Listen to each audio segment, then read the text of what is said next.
What up, everybody? Scuffy here, and today I'm going to go back in time. I'm going to do a little something. It's been on my list to do for a while. I'm going to take a look back, and we're going to do a redo, or a revisit, if you will, of a card by cards. The card by cards. So I'm going to start doing this. I'm going to go back through, especially the older factions that we have had in the game since set one. Many of my early videos, a year ago, year and a half ago at this point, we're covering these factions, and there have been patches and updates that have taken place since then. I've covered the updates as we've had them in the update videos, but we've also had new neutral cards added. The metas have changed. Various things within the game themselves have evolved, and I figure it's worth looking at these factions, especially the cards in each one, and seeing how do they stack up, how do they continue to stack up, are they cards worth getting for newer players if you don't have them, what are the tools that are useful for you. So ideally these videos are much more for introductory. If you haven't dived deep into a faction, or you're looking to dive deep into a faction, please take a look. But I'm going to plan on redoing the whole card by card. By the time I figure I get through White Scars, we might just be into fall. It's probably not going to take me that long, but that's a lot of videos here to do, so I'm going to do them as much as I can.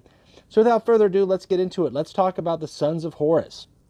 Now, the Sons of Horus are your starter faction. You start the game with Garviel Loken. He's a decent warlord. He's got a decent ability. He's got high initiative, and he starts with an extra card. To this day, plenty of people still play Loken, be it in Terra, Mars, Practice, whatever the case may be. He's very versatile. You might not play him if you're kind of bored of playing him because you've been playing him for so long and you're looking for a new warlord, but he's a very flexible warlord. The faction itself is very basic, very flexible. You can have troops, you can have damage, you can draw cards, you can cause more damage, you can buff your troops. It has kind of a very basic, without requiring functions like perfection or landing. They can all function very well and just deal what they need to do. Possibly the faction with the most card drawing potential is the Sons of Horus, and within that faction they have ample ways to deal with boards, either on the threat of your enemy's troops or on your opponent's warlord. So Ezekiel Abaddon is an example of that. Now, he has changed since when I first did the card by card. He's one of them, and he has changed pretty significantly. He still has the same ability to deal 3 damage to a non-warlord enemy. But at the time of the first video that I did, the initiative system wasn't even in the game. So once he received this initiative system, he became medium initiative. That's okay. That's not terrible. I think it was just new to the game. He and Horus were even tiered at the start of the initiative system. He's got a built-in seek and destroy, so that's good. He used to have built-in immunity to stun, which was fantastic, especially given how much the stun has increased in the game. You would think that it would be something that would be very good, but he has lost that. I think he's lost that as they've decided, as Everguild decided to add more stun to the game. So it's not something that he has anymore. He still has the ability to deal with pretty decent damage out to any non-warlord enemy, be it a Titan weapon, be it a troop, a vehicle, demon. It doesn't matter. It's not specific. He's just going to deal 3 damage, but the opponent's warlord he's not going to be able to do anything about. And that's kind of where he falls into some hard times, because as the game has progressed and as the meta has evolved, there are many warlords now who can function just fine without playing many, if any, troops, or troops that stay on the board, meaning his ability in those games is completely worthless, which isn't bad because he can still rely upon the Sons of Horus cards without having to bank up that 2 energy to use his ability. But it does detract quite a lot as far as the reason to play him. So as far as an epic warlord goes within the faction, he's okay. Many people would like to see something else done with him. It's not bad. Again, as a starter faction, it offers something, but it's not as good as it once was. We've kind of already talked about Loken, and I think Loken is a very good 30 hit point warlord. He offers a lot of options. You're looking at I've got a challenge deck that I use with him with backlash challenges. I just throw it out there because it's something different. I want to play Loken, I play it that way. But I've seen people play it with what they call it, the trash damage, which you're just basically packing every high damage card, drawing cards, dealing damage, trying to get that whittled down. You can play that in many different factions, but again, the Sons of Horus encapsulate that. Horus Lupercal being the Primarch, now he has seen some change, primarily with regards to his initiative becoming high. And along with that, back and forth, his initiative has changed because the cards that he can use and support and improve with a high initiative with the option of going first can sometimes make very powerful games. I always find it interesting, and this is just a note, I always find it interesting that this art continues to be the art on his card, but if I were to select his deck and I go to the battle screen, I get a completely different artwork, and that has always kind of boggled me and bugged me. This Horus Lupercal artwork for the deck is not the same as the one that's actually on the Primarch card. I don't know why. I don't know why it's like that, but that's the way it is. It's always been like that. He's got an alternate art too, which isn't bad. But his ability to pay 2 energy and draw a card, it's not offensive at all, but in a faction that can snowball very quickly with card draws and having a lot of options at their disposal, it's a very good ability. And as a Primarch, especially as the titular character of the Horus Heresy, he definitely has now gotten, with that high initiative, the ability to function very nicely and offer enough threat to anybody. You can still see Horus, if he can get some stealth units down, or he can get a couple troops that stick early on and offer some buff options, or just deal out the direct damage and keep drawing up his deck till he gets the finishing cards that he needs, he can be very, very potent. So very good warlord for the faction. Now, Tarik Torgaddon has also seen some changes. The last time we had Tarik was actually, I think, shortly after his release into the game. His ability was roughly the same, his initiative was roughly the same, but he also had a passive where he would heal 1 to a friendly troop, which could swing a lot of games because the troops' health at that time, Goldstone Hunters were 3 health instead of 2. You had some troops that it would take several hits to get rid of instead of 1 to 2 hits. Because of his ability, he could keep them around just a little bit longer. So that was nice. He lost that ability now. You see that's something that you now see on Othar Weirdmake, I believe, has that ability now. But Tarik Torgaddon just has the card drawing, the little ping, which again, tying into the high initiative, tying into drawing a card, and for 2 dealing damage and drawing, you're paying a little bit more, but you're dealing damage and you're drawing. And if it dies, that's really you want to kill something. It's worth it. So he's not bad. I actually like Tarik better than Abaddon. Character-wise, I also like Tarik better than Abaddon. I've just never been a fan of Abaddon. Sorry, guys. Abaco Squad. These guys have been in many event decks. I like the artwork here. I like that classic kind of comic book style artwork. That's it. They're just a 1/1 with the drop pod. They're not fantastic. You can build a couple different decks with an Abaco Squad late game, but in terms of function compared to what the rest of the faction does, it's not that great of a common. Frag Grenade is not bad. As far as a 1 energy goes, being able to deal 1 damage to all enemies can sometimes make and break it. You can remove 2 to 3 threats from the board if that's possible, as well as damaging your opponent's warlord. So Frag Grenade is a good card if you're doing a direct damage or just massive damage tactics deck in the Sons of Horus as your warlord. This is definitely a worthwhile card to consider adding. Quickfire is another card that there's no reason not to have 2 of these. Pay 1, deal 2. It's very straightforward. You don't have any other secondary effects, but in terms of its economy and its change, late game you can stack that onto other cards such as Void Engagement, Vengeful Spirit, Chariot of the Gods, and for under 10 energy you can deal, to 6 to 8 to 10 energy. So, or 2 quickfires and a Vengeful Spirit, and that's 12 damage for 10 energy.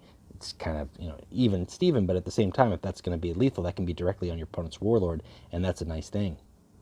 Now, Dasturk Squad, these guys aren't bad, but they have lost a little bit as the game has gone on to become less troop-oriented. There's still decks, there's still plenty of decks, and I often play many myself. I enjoy playing them that rely on troops.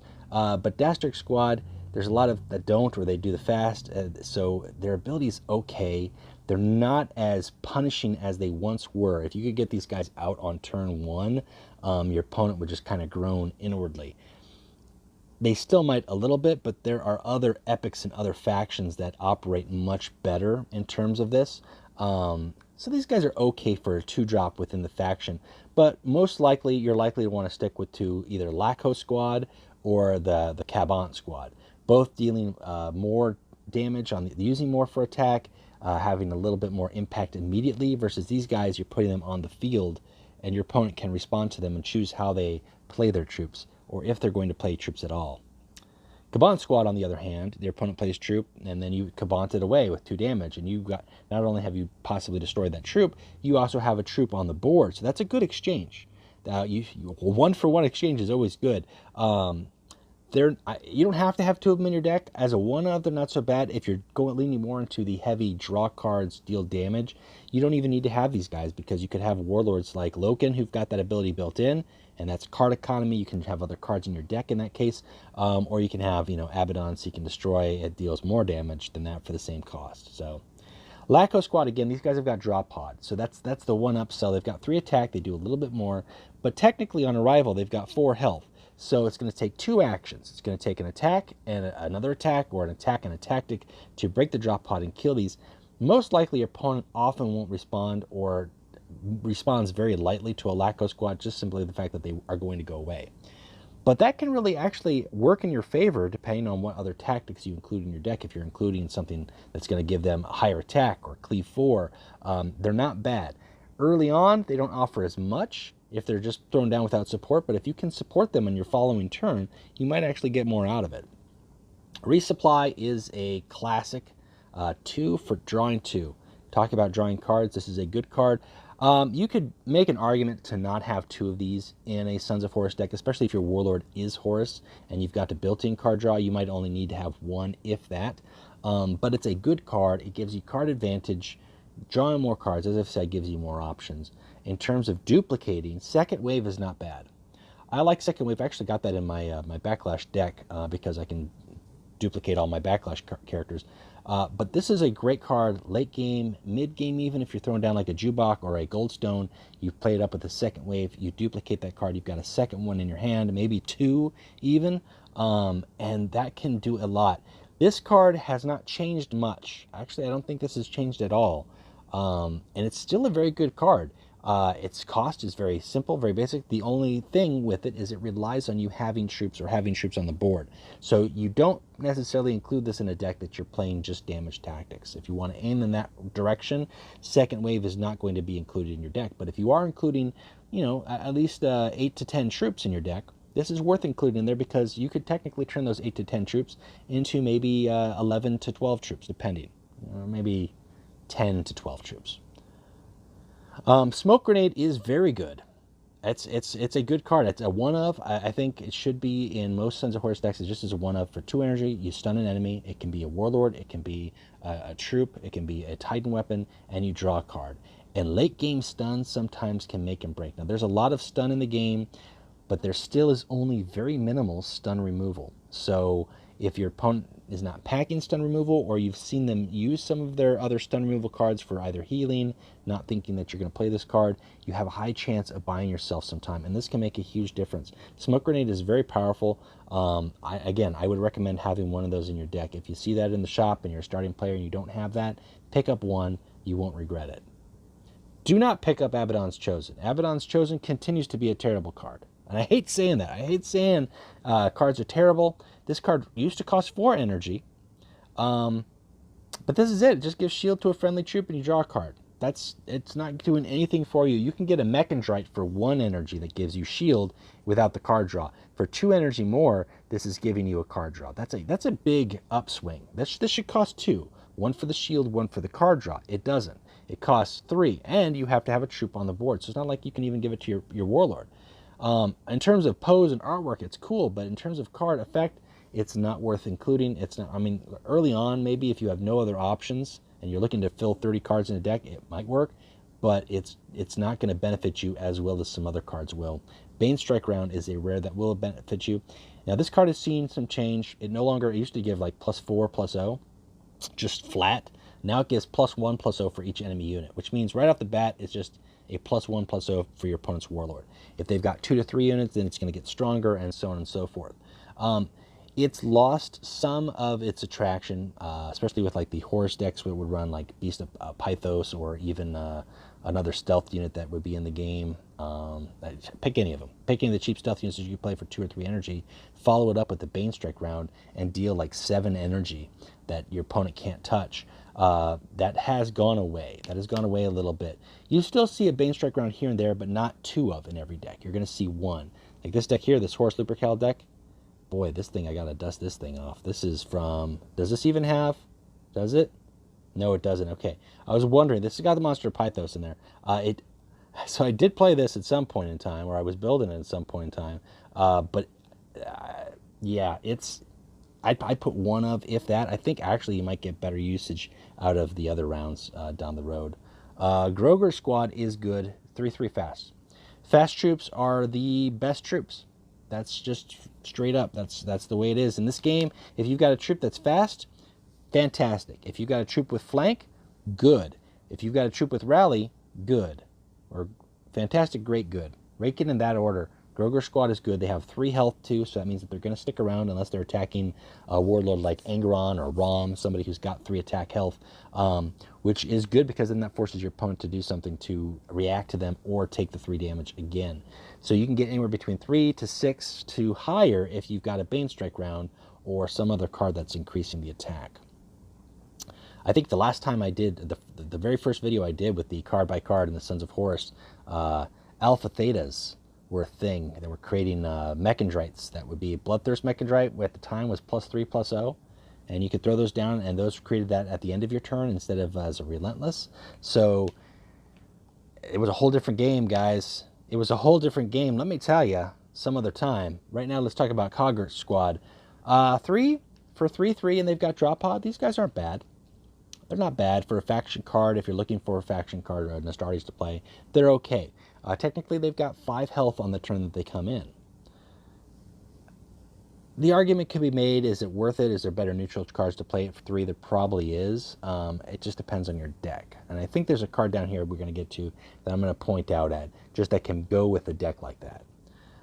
Murdoch Squad. I like these guys. I like the artwork. There used to be older artwork, but I like this new artwork. I just like the fact that they've got Backlash, draw a card. It's very simple. They've got 4 health. They've got Drop Pod when they're popping in there, but they draw a card. So even if your opponent gets rid of them, they're giving you card advantage. Again, it feeds into that. In terms of the 2, you can include both Coggart and Murdoch. I prefer Murdoch, quite frankly.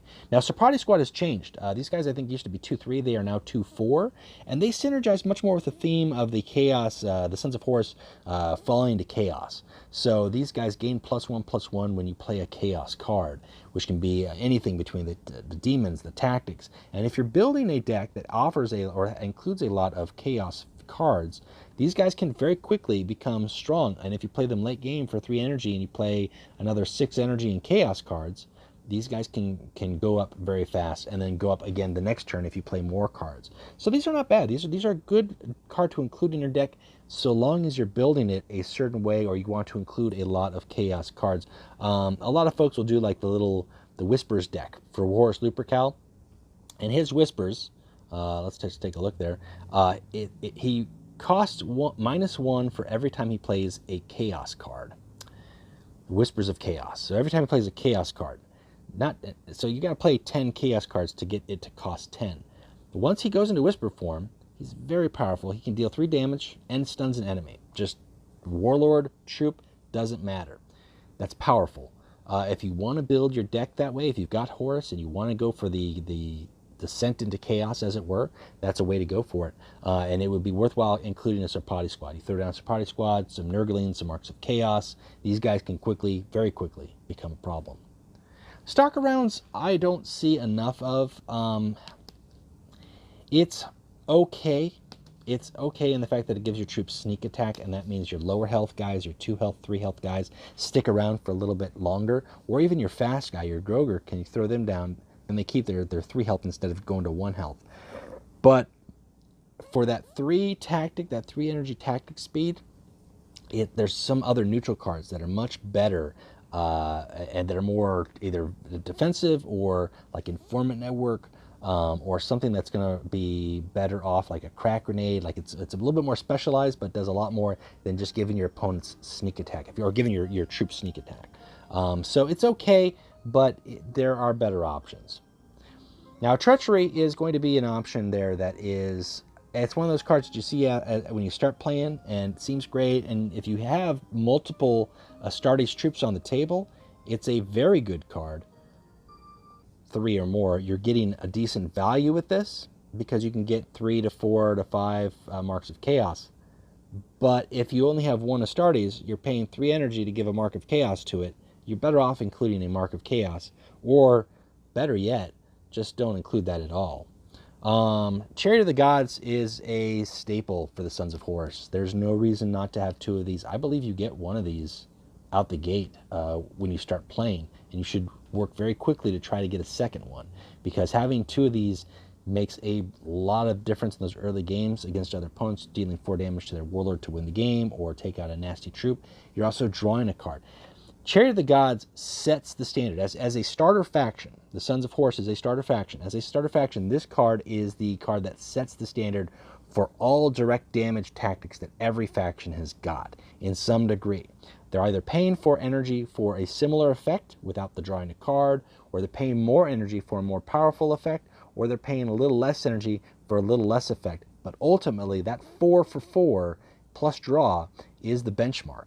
And as it's a common, if the rarity is increased, then you get 4 plus draw, or 4 plus plus plus. If it's a legendary, you can get multiple pluses. It just depends. But this is the standard. This is the benchmark, and this is a good card. This is a great card. There's a common. It's a I don't want to say must-have, but there's no reason. If you're playing Sons of Horus, you shouldn't be passing that card up at all. Now, Chandan Squad, these guys go back and forth. The 3 health seems low, but the fact that they've got Drop Pod, again, requires 2 actions to break. The problem is with that 4 energy point, if they come in on 4 energy, your opponent has a little bit more options in terms of what cards they can use to deal with these guys. If they are able to stick, that's a lot of hurt. That's a 6 attack coming at your opponent or your opponent's troop. That can be very nasty, and they definitely do force a reaction. But they're not end all. If they had a higher health, if they had 4 health, that would be scary. The 3 health is what keeps them balanced, I think. Now, Darko Squad, I think at some point, maybe one day, we'll see these guys get flank. There are a lot of the newer factions that have got a 4-cost, unstoppable, 5/3 that has flank. Just for reference, we'll point out, I scrolled past him, we'll point out this guy. And this has been done, I think many people can see the similarities here. We'll point out Trajan Squad. These guys are a little bit more conditional. Even to some degree, it's not quite the same now. You've got Cade Squad, right? And then to some degree there was Mordin Squad, but Mordin Squad costs more. So you can't quite say that these guys are the same. These guys don't have flank at all, but they're in a faction that has flank. So you've got that. You've got that possibility that these guys will one day see flank. Until they do, that 3 health at 4 energy with no protection whatsoever, I don't like it so much. I used to like Landing Zone a lot. It draws attention to it in the fact that it's drawing cards, and it's at the end of your turn, so you're going to get immediate value from it. Whether or not your opponent destroys it or not on their next turn, you're at least getting a card from it. And the 7 health, you might get 2 cards from it. But in a faction that draws so many cards, and with the new cards that have been added over the time of the game, there's so many ways to draw cards. I feel like Landing Zone is kind of something that, unless you're starting new early on in the game, you don't have a lot of cards in your collection, it's not something that you're going to use that often. If you are new to the game and you don't have any cards in your collection, you pick up a Landing Zone, it might speed up your gameplay some. I think eventually you'll find a way to replace it, or a reason to replace it. It's not bad, but as time has gone on, it's definitely dated, and it definitely doesn't do much other than giving you cards in your hand. And late game, that's not doing anything from you. Late game, you want to be dishing out the damage, dropping the bodies. Turn 4 is a big turn to not have a attack troop down. So you kind of have to weigh that. If you're playing a game where you don't have anything else, and you want to get as many cards in your hand so you can just spam as many tactics in your hand, it's a way to go about it. But again, I think that you'll find that there's better options to replace it with. Now, Metal Storm Rounds, obviously this is an epic card, but this is probably the better of the cards that as far as ammunition rounds go that the Sons of Horus have available to them. This gives cleave 4 to a friendly troop, which on the surface doesn't seem a whole lot. It costs 4 energy. It's a little bit more pricey than the Bane Strike rounds for 1 energy more. But if your opponent has a troop down there, number one, that cleave 4 is going to be nice because it's going to get rid of that troop. Or, if you're very clever about it, you can use that cleave 4 with, let's say they've got a 3 health troop like a Jubok, and you throw down your Groger squad, and then you throw down your metal rounds. So Groger squad has got cleave 4, and it's already got 3 attack. So then you attack the Jubok, kill the Jubok, but then cleave 4 on your warlord, and just like that, you did 1 more damage than you would on your opponent's warlord with the cleave, and your troop is still alive that your opponent now has to deal with. So they have their uses. I don't know if you'd put 2 of them in a deck or not, especially if your opponents don't run a lot of troops. You're going to have a dead card in your hand, essentially. But they are worth, they've improved, and I think in terms of value by comparison, they're on par, and in certain situations, they can be a better card. Now, Zetsa squad, these guys have changed too. I think their health has gone up. I could be wrong. I think they used to have 3 health. And at the end of the turn, they gain a Mark of Chaos, which I think that was a rally at one point, and that was it. But if these guys stick around, you can find a way to stun them or keep them behind a front line. Within 4 turns, not counting if you're throwing down additional Marks of Chaos on them, you're going to have yourself a greater demon. And that's cool. That's a cool concept. Again, that ties into that, like that Horus Descent into Chaos deck. There are other cards within the faction that kind of has similar themes. Not bad for a 4 cost. You have to have your deck built a certain way, but having 4 health, having the potential on their turn right out the gate to gain a Mark of Tzeentch, which gives them stealth, means that they could sit in stealth and the next turn gain another mark, and then you could just keep them that way, and you might actually find that works a little bit better than having them sit out there, gain a mark of Khorne, and then your opponent does direct damage and just gets rid of them. Does force an action from your opponent, so there is that. Backert squad is a drop pod dreadnought. It's okay. It's not fantastic. A crack grenade can destroy this. Does 5 damage. Your opponent can hit the drop pod with their warlord, and then crack grenade. And for 3 energy, they get rid of your 5 energy. Doesn't offer anything else on the board. It's one, I think, as far as 5 cost cards go, troops especially, there are many more neutral options, both in all rarities that are better. And they haven't done anything with Bakkert early on, or in like an event game where everybody's got pre-built decks. That could be a powerful card, but with so many decks packing various methods of removal and direct damage, that's not necessarily the case. And the same could be said with Chaggart squad. These guys used to be a little bit better because the meta was different. And if you could get a Chaggart squad on the board, whew, these guys could stick it out, they could take out the board, and they still can. They still do 3 damage for 1, but there's a lot more cards that can deal with them. There's a lot of flanking. There's a lot more options of direct damage or putting cards back into your opponent's deck. So these guys don't have as much stick as they used to. They're still very good, especially at lower levels. If you're able to get a Chaggart squad out, it's still a good card. It's still 5. Either you can attack for 5, or you can just stick it out and deal 1 for the 3, which I prefer to do. Force your opponent to do something to get rid of it.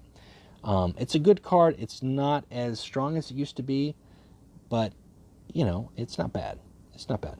Now, Frontal Assault, this is one of the tactics that I was talking to about with regards to those cheap drop pod units. And there are a couple decks, there are a couple event decks that make good use of Frontal Assault. If your opponent cannot respond to your drop pod troops, or forgets to respond, or just doesn't think it's worth responding, on the next turn for 5 energy, you can make them regret that decision. And you can give all your guys +3/+0. And if you've got 2, then you're dealing an additional 6 damage. An additional 6 damage to what those troops are doing. If you've got 3, that's an additional 9 damage.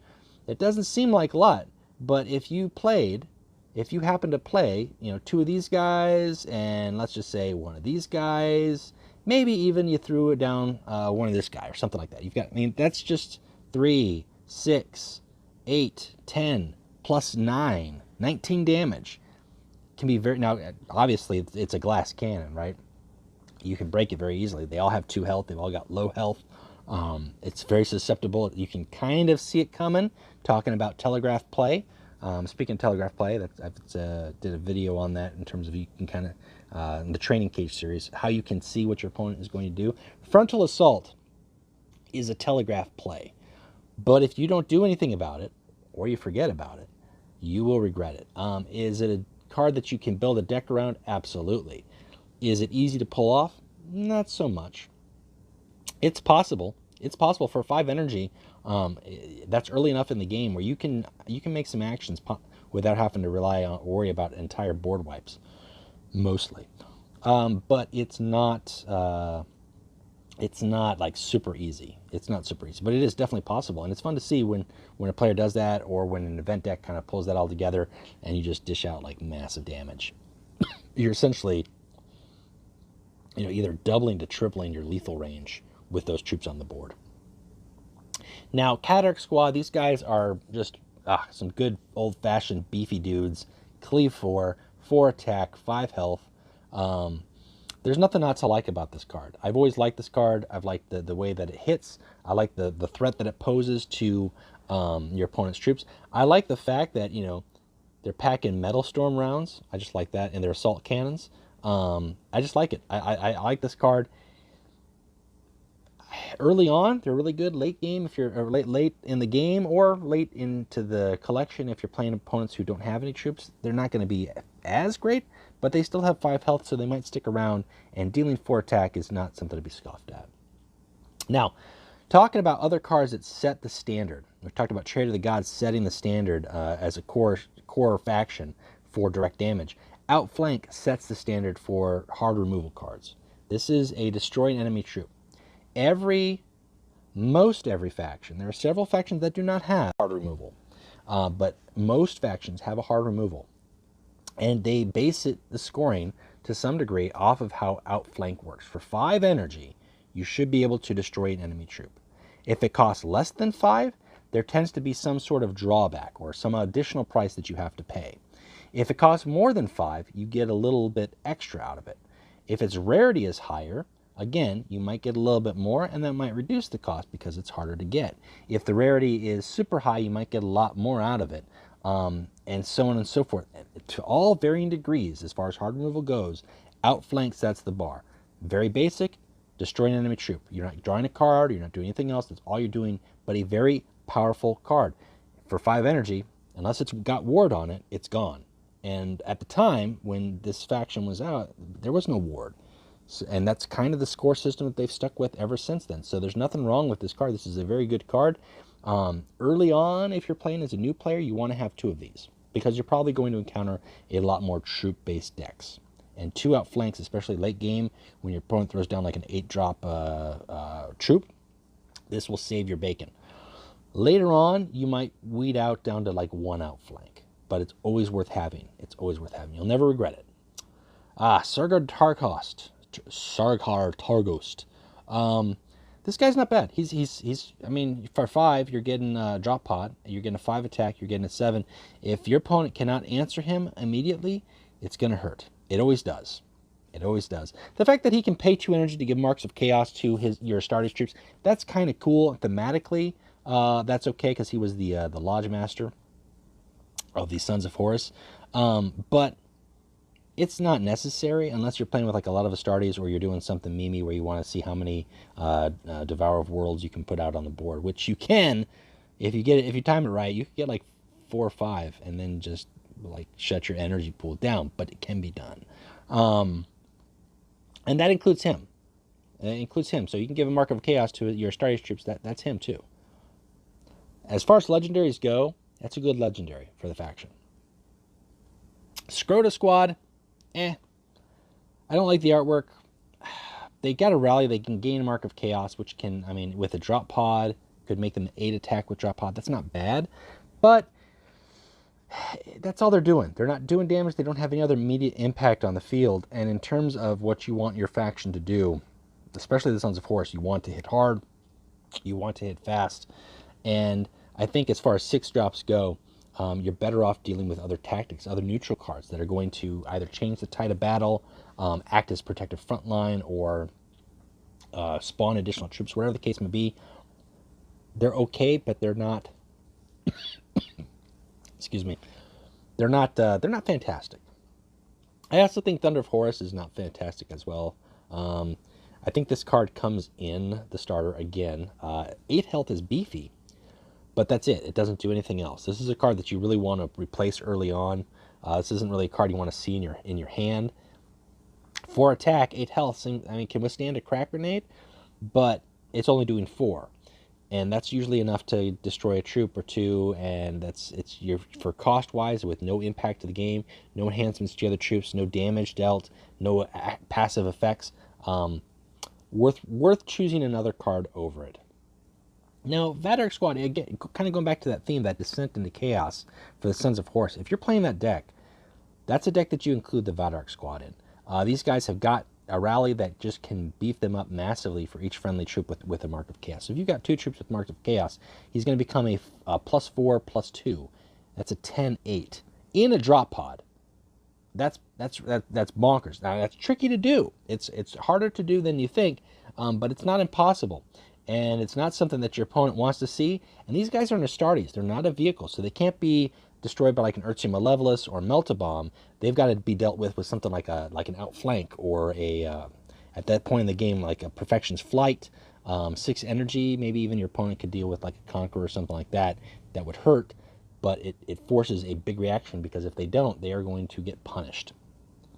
Deckhurst is kind of the lower tier equivalent. For 1 energy more, you get a Dreadnought, right? You've got an 8/6 for 7 versus a 6/6 who can become much powerful.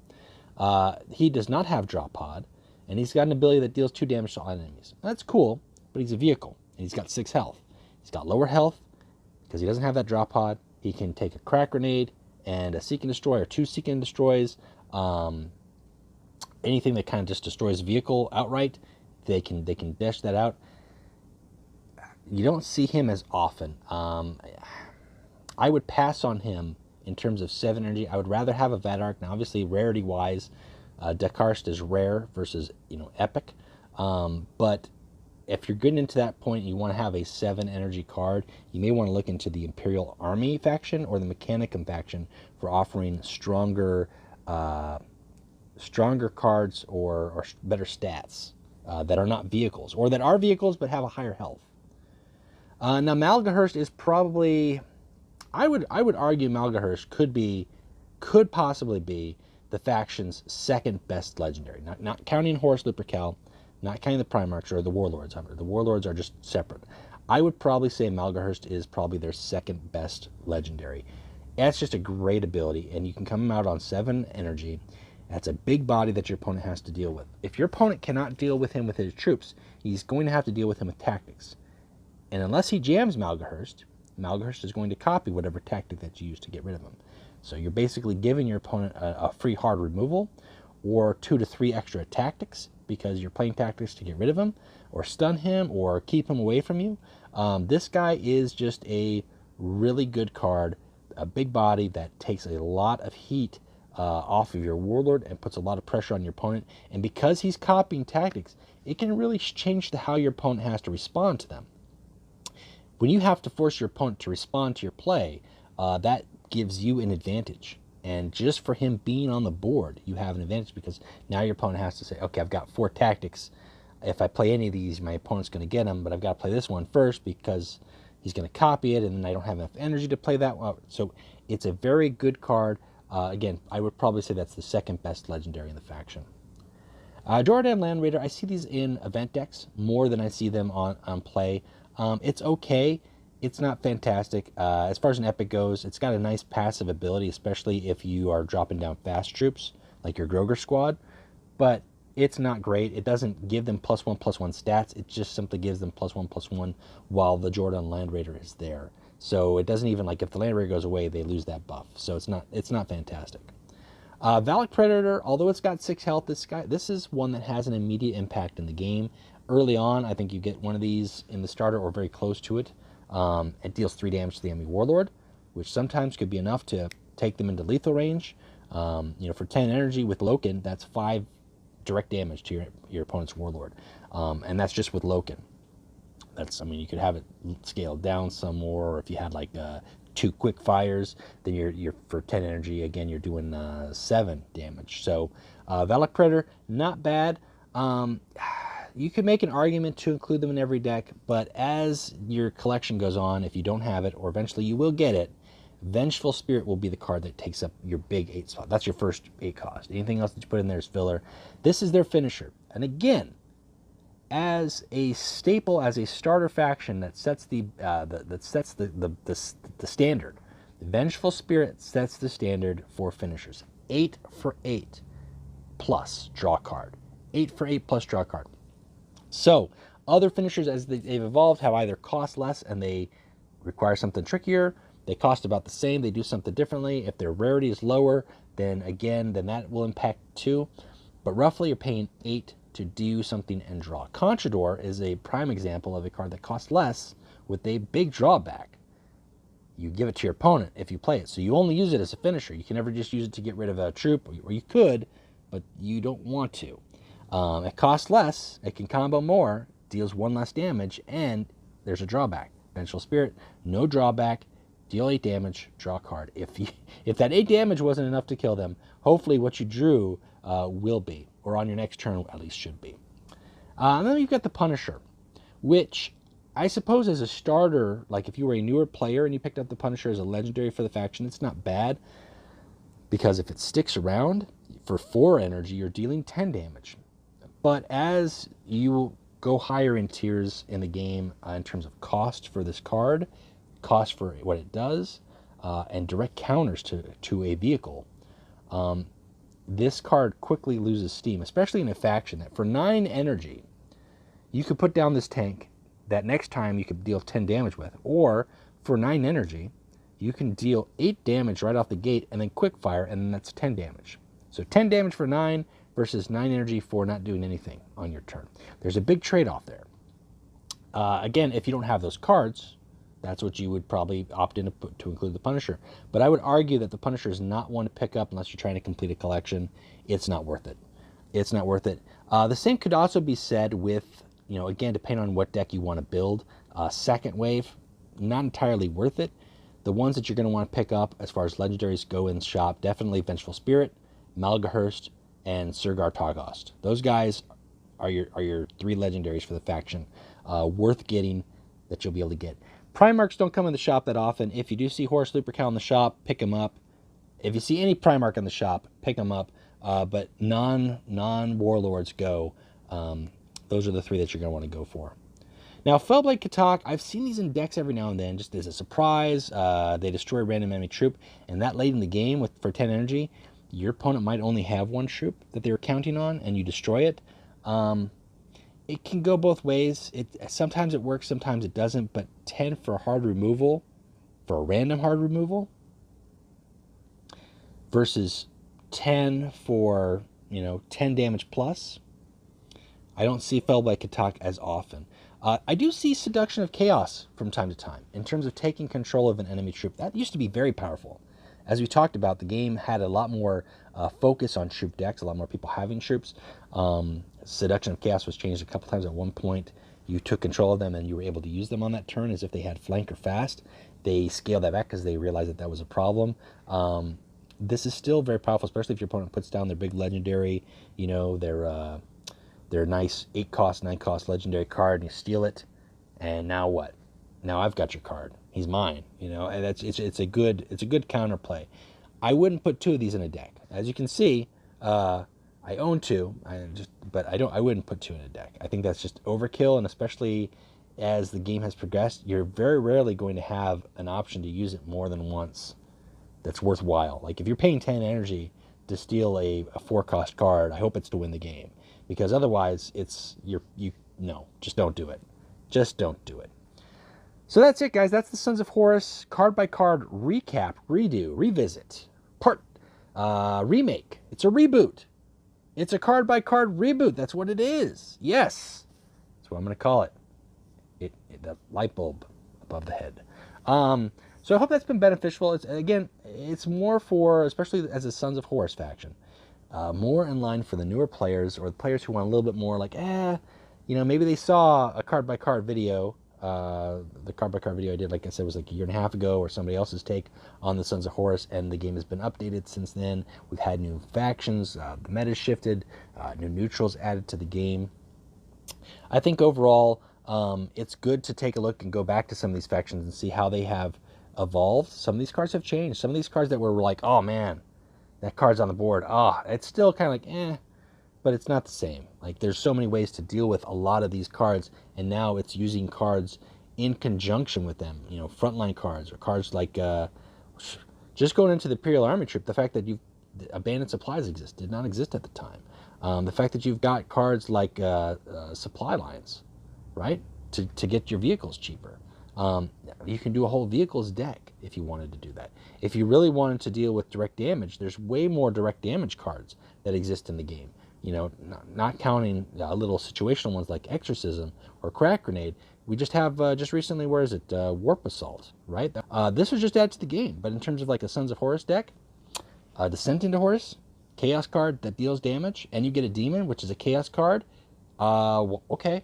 I might go back and tweak that Horus deck now that I think about that, and include that in there. That gives me 2. Maybe that will help fuel the Horus Whispers, right? So, I mean, there's a lot more cards that have been added to the game that make worth taking a second look at some of these cards. Yes, you can still play many of these cards very well. A lot of them now, though, get played with much more of the direct damage. I would like to see some folks break out the Frontal Assault. I would like to see that become a thing again. But you got to get Frontal Assault early on. You got to get it cheap, maybe with War Room, and your opponent has to not have a response to it or not be able to respond in time. And that can turn the tide really quickly. And that goes with any of your troops. So that's not even like Astartes. Like, you could throw down that with vehicles, Goldstone Hunters, anything that you've got sitting in the shadows, like the little 1/1s or 2/1 stealthies. You could turn all your civilian survivors. Now, oh shit. Arcology. Son of a bitch. Oh, what? That's just a meme deck waiting to happen, guys. That's just a meme deck waiting to happen. And your opponent gets rid of it, right? They're like, oh, I destroyed your Arcology. What are you going to do with your shitty unsettled populaces? You've got 5 unsettled populaces. What are you going to do? And then you're like, oh, you're right. I've got 5 1/1s that I'm going to give +3 to each. And now I have 20 attack.